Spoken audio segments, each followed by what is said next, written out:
Yo nací en el exilio de mis padres.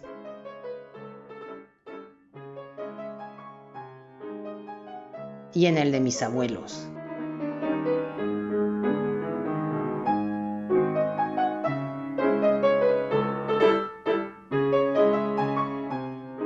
Por eso os quiero contar la historia de mi abuelo.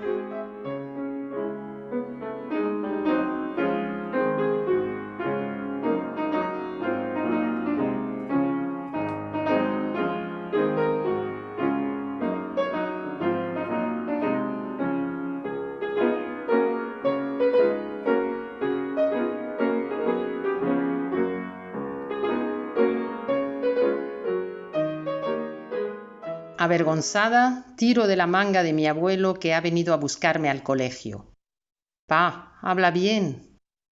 Quiero que hable en francés como todas las madres que esperan a la puerta de la escuela maternal de Atismos. Con su elegante sombrero y su traje anticuado, mi abuelo llama la atención. Habla bien. Él calla por un instante y luego retoma su charla. Considera un deber cultivar en sus nietos el amor a la patria perdida y a su idioma.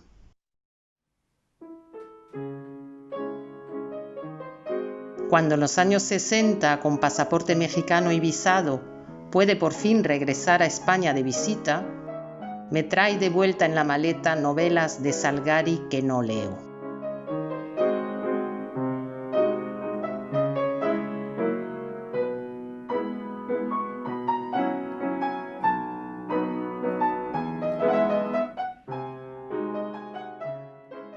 Mis abuelos llegaron a vivir a casa de su hija, mi madre, en lo que fue la última etapa de su exilio. Mi abuela ya estaba enferma de Parkinson. La recuerdo siempre sentada en una butaca a la izquierda del sofá. Vivieron con nosotros hasta que murieron. Primero mi abuela, Cruz, Ma,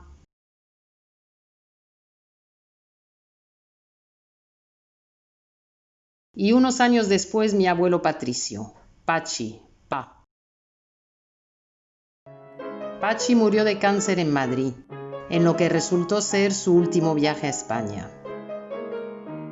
Desde la cabina telefónica de la oficina auxiliar de correos, en la planta baja de nuestra casa, los tres hermanos hablamos con él en 2 ocasiones, sin entender la insistencia de mi madre.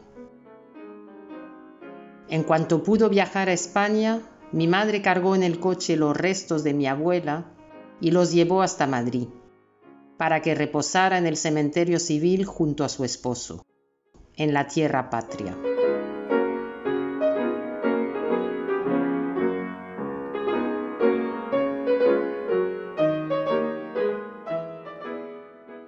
Este es el banderín que tenía mi padre en el automóvil como insignia de quién iba en el automóvil este, ¿no?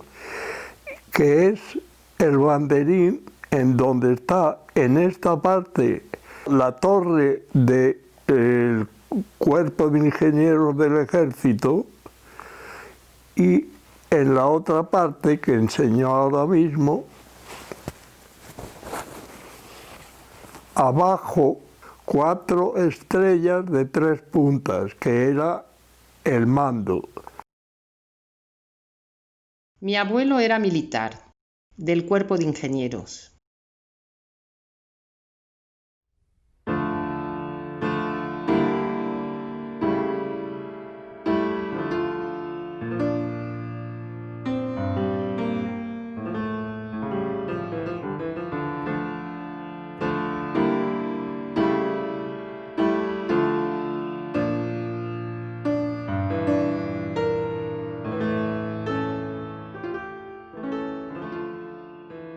Había luchado en África, primero como capitán y luego como comandante.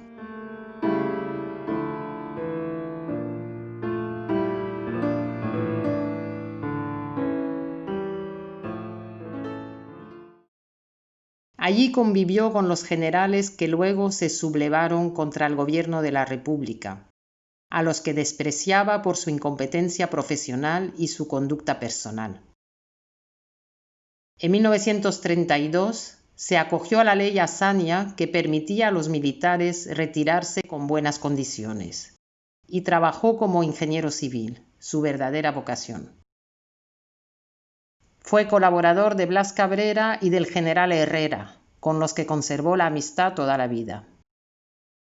Diseñó, entre otras, la estructura de la nueva Facultad de Filosofía y Letras en la ciudad universitaria de la Moncloa. 17 de julio. Sublevación del Tercio en Melilla. Bolaños me llama desde el Congreso para decírmelo. Casa de Prieto con Escudero, Valencia, Pascua, Bolaños, Negrín, etc. Cuando estalló el golpe de Estado, se puso inmediatamente a disposición del Ministerio de Guerra, donde fue nombrado director general de fortificaciones. Asumió la dirección de fortificaciones en el frente de Somosierra. 7 de noviembre. Salida para Albacete. En Albacete se recibe orden de seguir a Valencia. Salida de Madrid para Valencia a las 4 de la tarde. Bombardeo a aviones muy intenso. Se derriban 6 aviones enemigos y 2 nuestros. Cuando se formó el Ejército Popular, se incorporó a su Estado Mayor como Inspector General de Ingenieros, con el grado de coronel y bajo el mando del general Rojo.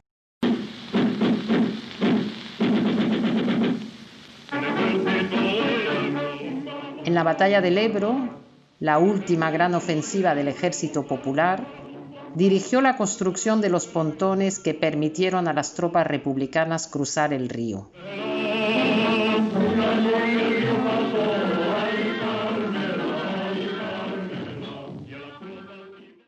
La reliquia, porque creo que no habrá otra, pues está el escudo de España, que venía en la bandera republicana, encima de una estrella de 5 puntas, que era la estrella que significaba el Ejército Popular.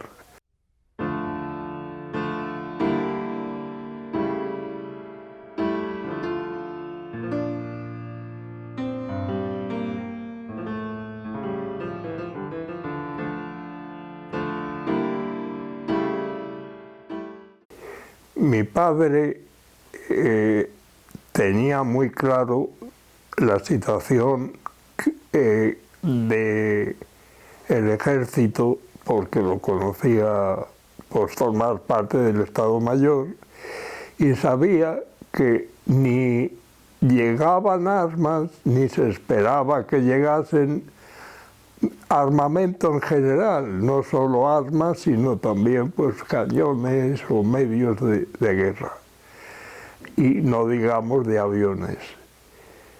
Y esa era la razón por la que comentaba, al hablar de la guerra y del futuro de la guerra, y pues decía con toda claridad que la guerra la teníamos perdida, porque no se podía ganar una guerra sin tener los medios necesarios para armamento, etcétera, para utilizarlos en la batalla, para ganar las batallas al enemigo.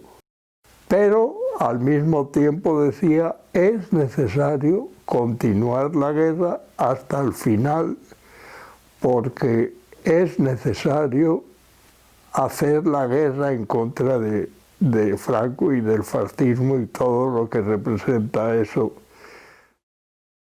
Abandonó España por Le Perthus con el resto del Estado Mayor en febrero de 1939, cuando se dio la orden de retirada.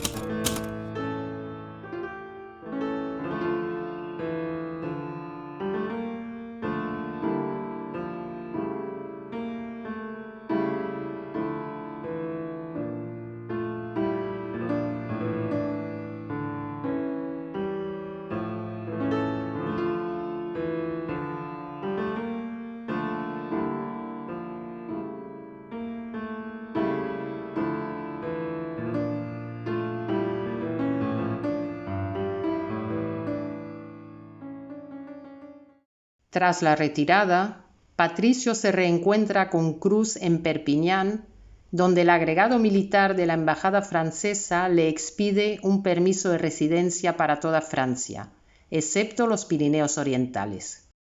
Debe vestir de civil y presentarse a la policía. Se instalan en París.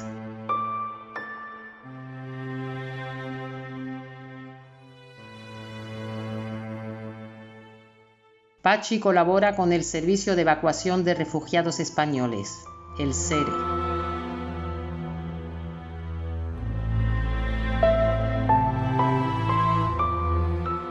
En septiembre del 39 estalla la Segunda Guerra Mundial.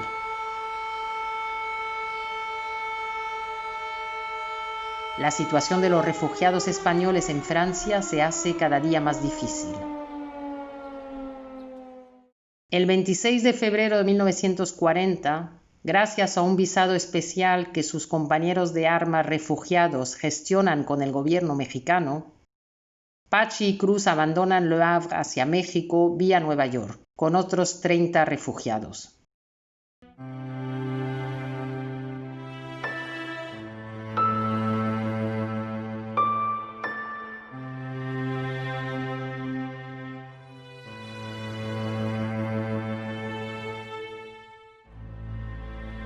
Con ellos viajan también sus hijos Luis y Teresa. Teresa, mi madre, los había alcanzado en París en julio del 39, tras hacer la guerra como enfermera en el Hospital Militar Internacional de Onteniente. Intento imaginar qué sintieron ese hombre de 53 años, esa mujer de 47, mis abuelos, obligados tras la derrota a abandonar su país, su casa, su vida. Una vida acomodada. Él, hijo de militar, de familia ilustrada, vinculada a la institución libre de enseñanza. Ella, hija de un ingeniero de caminos casado con una leonesa de familia rica.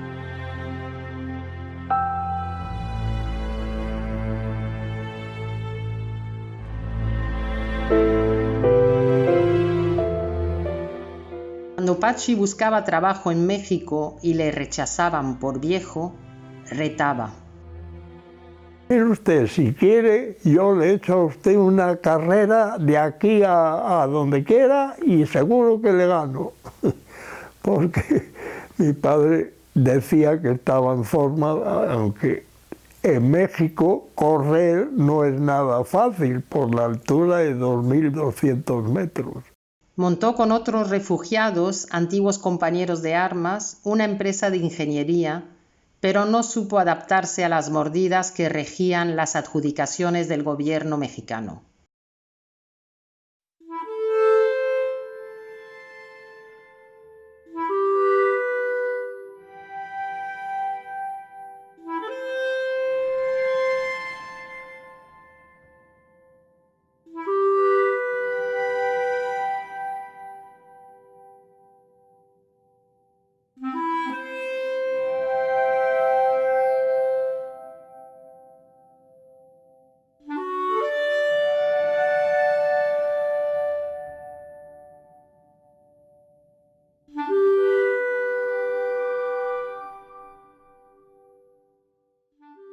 Tras varios fracasos, en 1948 se acogió a la oferta de trabajo de su hermano Justino, que había alcanzado una buena posición en Venezuela.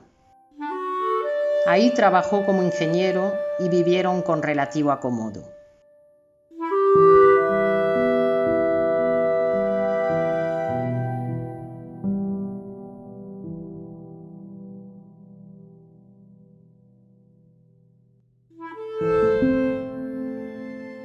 Hasta que la enfermedad de Cruz e imagino las ganas de estar más cerca de sus hijos, sus nietos y su patria al vislumbrar el final, les empujó a trasladarse a Francia.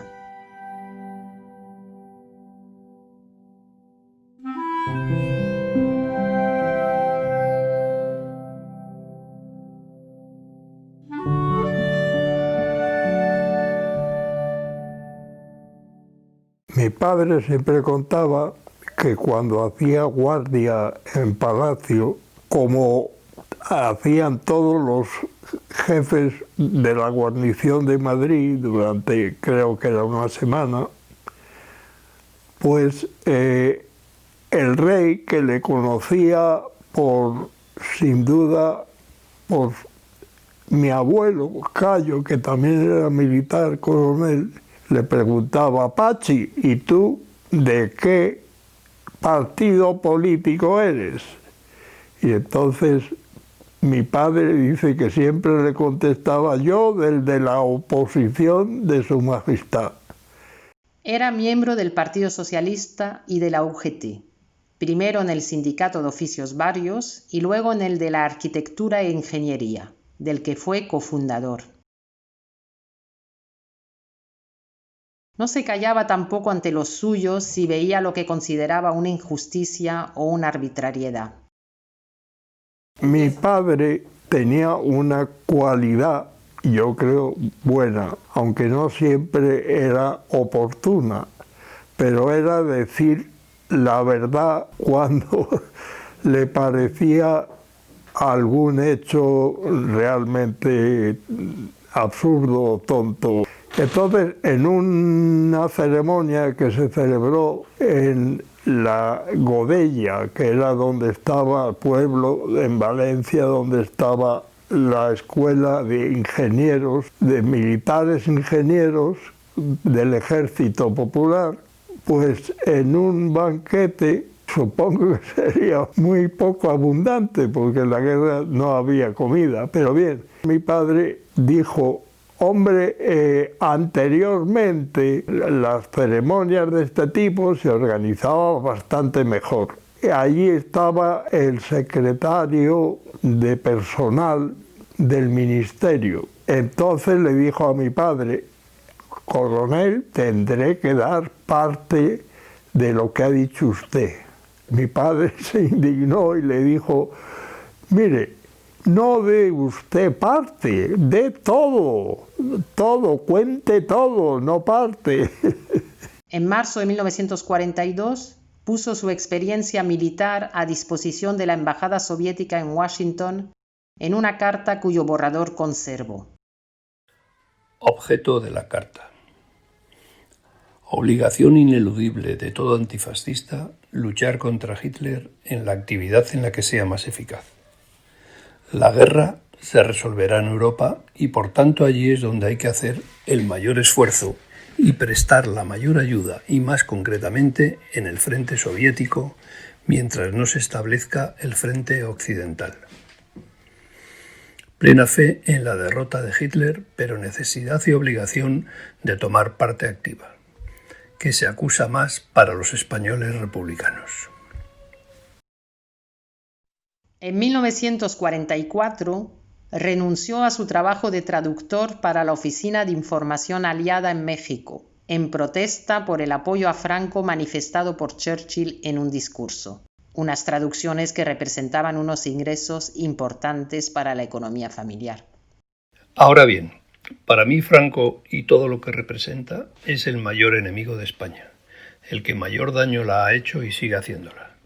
Y considero mi primer deber como español y como republicano seguir luchando hasta conseguir su derrocamiento y, naturalmente, no colaborar con aquellos organismos oficiales u oficiosos que dependan de gobiernos cuya política apoye o ayude a la dictadura fascista que sufre España.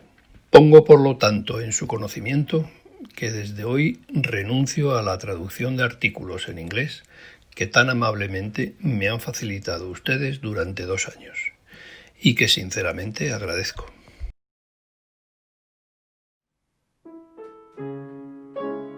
Todo eso lo sé por mi tío Luis.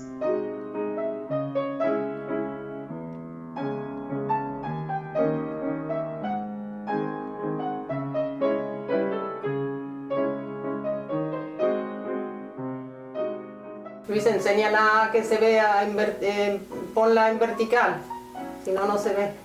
Dime cómo. Y por los diarios y documentos que Pachi y luego Luis han conservado a través de los años y las mudanzas. Gracias a Luis sé algo más de aquel hombre que fue mi abuelo, el que me avergonzaba cuando venía a buscarme a la puerta del colegio y cuya historia hoy me enorgullece. Por eso os la he contado.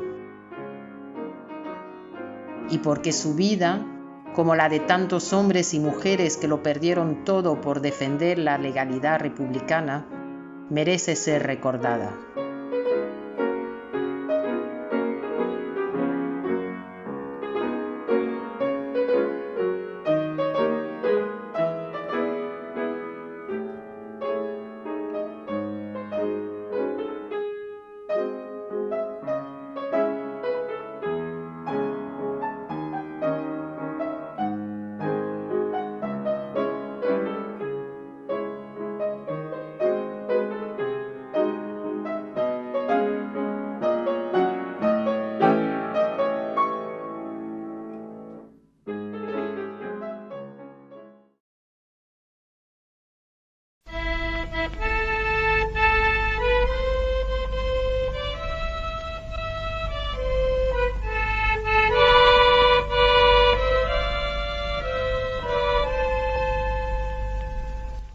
Españoles, salís de vuestra patria después de haber luchado contra la invasión, caminando por tierras extranjeras, mirando hacia la estrella de la liberación. Caminando por tierras extranjeras, mirando hacia la estrella de la liberación.